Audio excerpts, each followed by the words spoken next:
enable. Reliance Mutual Fund and CNBC TV 18 present Mutual Fund Day, Mission Prosperity. Mutual fund investments are subject to market risks. Read all scheme-related documents carefully. Being your own boss has perhaps never been as popular as it is today. Many employees are shunning traditional modes of employment and going on to start their own enterprises. However, without proper financial planning, managing your own finances as well as your business's finances can indeed become a bit of a minefield. Hello and welcome to Mutual Fund Day, Life Hacks, our special series that empowers you, the investor. I'm your host, Mridu Bhandari, and today I have a set of financial experts with me here who are going to be talking about financial planning for the self-employed. Let's welcome our experts, Arun Sundaresan, Product Head at Reliance Nippon Life Asset Management Limited, and Feroz Aziz, Deputy CEO, Anand Rathi Financial Services. Welcome, gentlemen. Pleasure to have you here. The focus is on self-employed today. Perhaps the biggest challenge for any self-employed person, whether it's an entrepreneur or a freelancer, is the fact that the income is not really regular. You can't predict what you're going to get at the end of the month. So how should the financial planning and preparation begin? One of the difficulties in self-employment is that the income streams as well as the expenses are very irregular, yes, right? Therefore, can you look at investments as a stabilizing factor? Can you create a corpus through which you could get a regular income which can take care of your regular expenses so that that part of your problems are sorted? You can focus on your business and self-employment. That's something which is very much possible. Also, the risk for an entrepreneur is much higher than it is for a salaried professional. So, Feroz, do you recommend, what sort of insurance covers do you recommend for self-employed people? See, before we get to the insurance bit, one very important point is it is seen that professionals who are in the business of being employed by somebody else, they're far more strategic when it comes to their personal finance. People who are running their own shop in terms of being their own boss are very professional and they have a clearly defined strategy for their business, but they don't have a strategy from their personal finance perspective. Right. So first piece of advice to people who are in this strata or the community is to say that you have to extrapolate your strategy, not just in your business, and use your capability of strategic thinking from a personal finance perspective. Right. Then when it comes to having a strategy, the first thing when it comes to strategy is to bring consistency and certainty. Of course, there are a lot of nuances in this whole aspiration of having consistency and certainty. Of course, the first thing comes to mitigate calamities. Yeah. See, term insurances are mechanisms of making sure that the family is not going through an emotional and a financial trauma together. See, losing a person of a family is a huge emotional trauma. If you could mitigate that risk of not combining the emotional trauma with financial trauma, should you consider doing that? In my opinion, that's the top priority to begin a strategy with. What are the options for parking some of the emergency funds that can also grow over time should you not choose to use them? So obviously when compared to employed people who have a steady stream of income, so more or less it is like a debt stream of income. So you're going to get your salary on time, and of course there is always a risk that you could be fired and stuff yes, like that. But in the case of entrepreneurs, self-employed, the risk is a little more heightened. Right? Therefore, it makes sense to have a larger than required contingency corpus built. And that contingency corpus can be built through various avenues. One of the popular things that you can do from mutual funds is a fund called as liquid fund. You can withdraw in quick time. You redeem today, you'll get your money back the next day itself. In fact, for a very small amount, up to 50,000, we call it instant redemption. You get it on the same day. Right. So it's fairly liquid. So entrepreneurs and self-employed should look at possibly keeping 6 months or even slightly more than that as contingency corpus, predominantly in these kind of funds like liquid funds. All right. So liquid funds are one option. What else should self-employed people be looking at if they are designing their portfolio? What are the top essentials that a self-employed person's portfolio must have? In my opinion, if you have met several self-employed in this journey, people end up having 95% of their monies in their businesses, right, and have just 5% as personal wealth. an ideal ratio, of course, it's a thumb rule, because as you progress in life, the ratios could change depending on what part of life you are at. Right. But I think not having 25 to 30% personal wealth and having large portions of it in companies could not be a very, very good idea. So that's point one. Point two, once you know that this is my personal wealth, the strategy has to be very different, because the objectives are going to be different, the time frames are going to be different.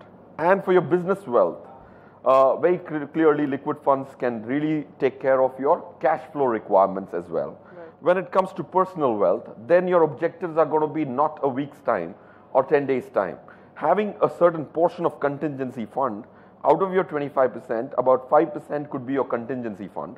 The rest of it, 20%, will have to be from a long-term perspective. So for someone who's just starting up, you require a lump sum amount. If you want to bootstrap a business, not go in for funding from anywhere, that's one of the things. So that's one big expense that one needs to take care of. If you already have an idea, say a couple of years in advance, that you would like to start out at some point in time, how should you begin preparing for it? And we'll come to business expansion in just a bit. If you know that in 2 years' time or 3 years' time, you're going to do something, you need a corpus, if you know these specifics, then you can go about planning for it. Right. That I have 2 years' time, I need so much money, what is at my disposal, therefore what are the options, am I kind of heading there, or will there be a shortage, how can I kind of go about working. So your investment, the personal investment should be having more of a debt flavor, so that there is steadiness of your income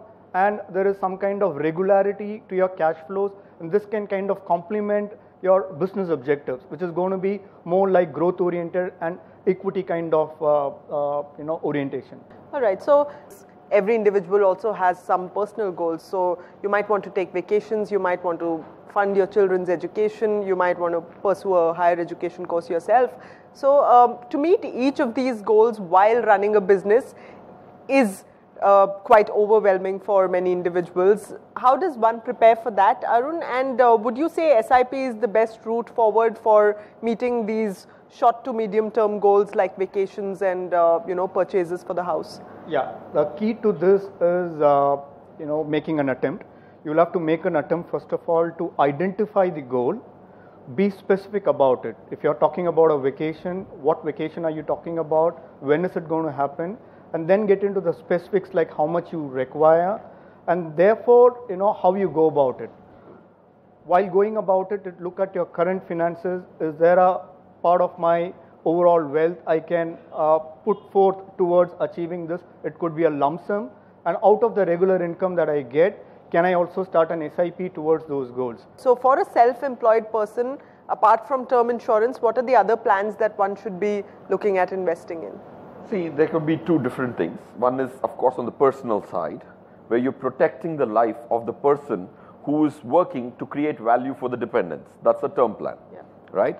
The second is, as medical inflation goes through the roof in this country, especially after this budget, when there's a large portion of this country going to be covered with insurance, if that gets executed, then there is going to be a huge medical inflation. So large portions of contingencies, if you do a survey, it comes from health issues to one of your dependents. So covering yourself and your family for the exigencies on the medical side is very, very critical. So a family of 4 not having a 8-10 lakh rupee cover in the form of a family floater, which is a popular nomenclature in the insurance industry. So get yourself a term plan, point 1.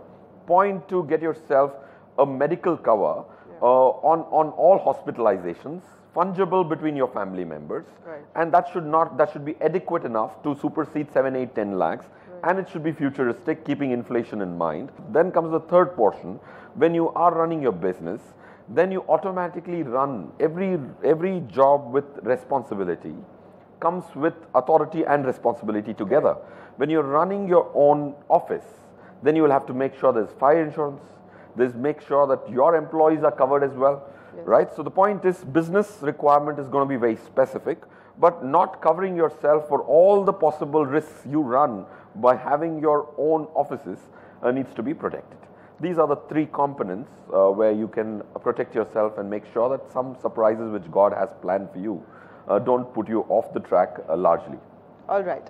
Okay, so on that note, we're going to head into a short break right now, but the conversation continues right here on Mutual Fund Day Life Hacks. And today we are focusing on the self-employed category. Stay with us on CNBC TV 18. Reliance Mutual Fund and CNBC TV 18 present Mutual Fund Day, Mission Prosperity. Mutual fund investments are subject to market risks. Read all scheme-related documents carefully. Welcome back to Mutual Fund Day Life Hacks on CNBC TV 18. Today we're talking about financial planning for the self-employed. Now, how is real estate, investing in real estate as an option for a long-term business expansion goal, and how would you weigh that against other forms of investment? Personally, and even statistically, I think real estate returns have not been very great. Probably 7-8%. There could have been phases where it could have been a little higher. There are phases where returns are quite low as well. So I wouldn't consider real estate as a great investment per se. But having said that, for businesses, if you're looking at having real estate, you might want to go about planning for it. So obviously, real estate comes at a huge price. Therefore, how do I go about acquiring that by being disciplined and planning for it and going about achieving it? Something that self-employed should have to carefully look at it if they want land. Okay. Yeah. And another long-term goal that the self-employed really put on the back burner is retirement planning. Now, for salaried professionals, at least, there is a provident fund that's running, an EPF that's going on, where they're compulsorily saving for retirement, some amount at least. So, Feroz, what do you recommend for self-employed people? How should they go about planning their retirement, and how early should they begin with it? I suggest point one is that if it's long term, equities will give you compounding benefit. If I gave you an illustration, if 1 lakh had to grow at 6.5% for 30 years, would become 6.5 lakhs. If the same 1 lakh grows at 15%, it becomes 66 lakhs in 30 years. So when you're growing your money at 6.5 and you're growing your money at 15, looks like not too much of a differential, but instead of ending up with 6.5 lakhs, you would be left with 66 lakhs. So not taking the risk becomes the risk itself in retirement. So that's the key first element. Second is use a professional, because by the virtue of the profession you are in and you're running a business, you will not find time to get your 1 lakh to 66 lakhs. That's where mutual fund comes into picture from a cost perspective, cost efficiency, tax efficiency. So point one is to take retirement seriously. Point two is start early. If you don't start early, then you will be left with half the corpus for every 5-year delay. Point three is compounding will come to your rescue, provided you get equity as your key driver for the long term. Use mutual funds because you will not have time. Are the 4 pieces of advice when it comes to retirement for self-employed. Entrepreneurs, Arun, are also employment generators. So they have the power to educate employees financially within their own organizations. Also, what are the options that they can offer in perhaps salary structures to ensure that employees inculcate a habit of saving and investing? Employers can actually invest on behalf of the employees. Even my own company does. Third-party investments is actually not allowed in mutual funds, but for certain categories, including employers, investing for employees is allowed. Right. Therefore, there are a lot of options somebody can do. A part of the salary itself can be credited to various funds. That is one. Employees can also think of doing something in addition to salary, a small amount, and that amount can be linked to various things, including vintage, performance, etc. And this can be used as a good way to motivate and as well as retain employees. Can you also differentiate between SIPs and STPs for our audience here? And are STPs advantageous for those with fluctuating incomes? Okay, so SIP and STP are very similar. The only difference is that you keep money in a bank account and then systematically invest into a chosen plan that's called SIP. STP, on the other hand, is you already invest into a, let's say, a liquid fund or a ultra short duration fund, etc. And from there, you transfer to another fund. So systematically invest from a bank account to a fund, systematically transfer from a fund to another fund. Right. That both are means of investing. Having mentioned that, there is also another feature that I want to talk to you about, which is called SWP, Systematic Withdrawal Plan, which is a reverse of SIP, whereby I invest into a scheme. That can be anything. It can be equity, it could be balance schemes, it could be debt-oriented schemes, depending on your requirement and risk profile. Once you do that, depending on your requirement, cash flow requirement, you systematically withdraw. Suppose you invest into a scheme where you're confident that you will get 9% return over a period of time. Can you withdraw that systematically? That will take care, it will address the problem of irregular cash flows that you have as an entrepreneur, as a business, as a self-employed person. So that's a brilliant solution to kind of mitigate and balance out things. Okay, great. So we have our audience here today, many of whom are self-employed. Does anyone have a question? Please raise your hand and wait for the mic to get to you. I just heard about the STP that you were talking about in liquid funds. So can you just tell me what exactly is STP and how do we start with it? For example, if you invest into a liquid scheme, right, you set up systematic transfer plan, and that could be weekly, it could be monthly, it could be quarterly, any frequency that you choose, and that scheme could be, the target scheme could be equity or any other scheme of your choice. So the whole idea is, rather than keep money in your bank account, possibly keep your original lump sum into a different scheme, potentially getting you better return in the first place, and use that to transfer to another scheme of your choice. Yeah. Thank you. Yeah, thank you. Anyone else? You spoke about mutual funds being a way to invest for your employees. So how do you start that? Like what are the schemes? How does that work? Or is it a regular SIP kind of a system that you should suggest for the employees? Yeah. So my own company, for example, my salary, part of it comes in liquid funds.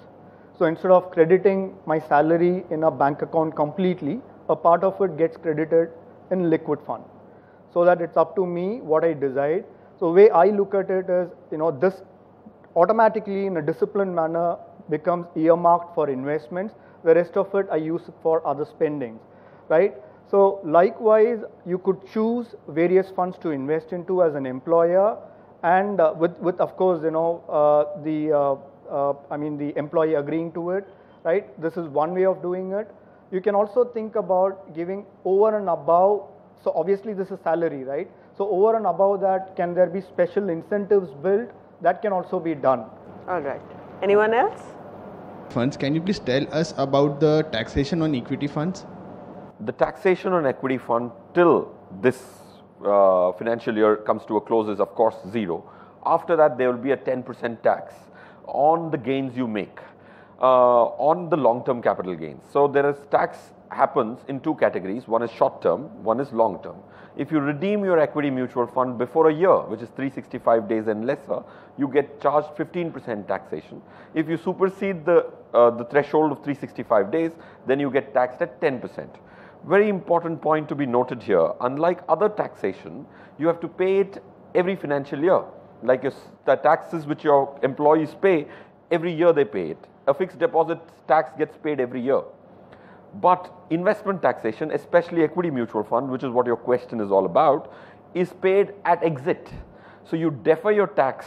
If you hold a mutual fund for 10 years, you don't pay the tax for the 9-year period every year. So you hold the tax amount with you for 10 big years. So that brings down your tax liability in the compounded basis from 10 to almost 5%, because you're not paying the money of tax to the government every year. You're deferring that component, and that money is in your custody to grow for the subsequent 9 years, for example. Okay, thank you everyone. Thank you gentlemen for taking out time to be here with us today. With that, it's a wrap of this episode of Mutual Fund Day Life Hacks. Hope today's insights help all you self-employed people out there manage your finances better. Thanks for joining us. Goodbye. Reliance Mutual Fund and CNBC TV 18 present Mutual Fund Day, Mission Prosperity. Mutual fund investments are subject to market risks. Read all scheme-related documents carefully. Focus. Ideate. Innovate. Enable.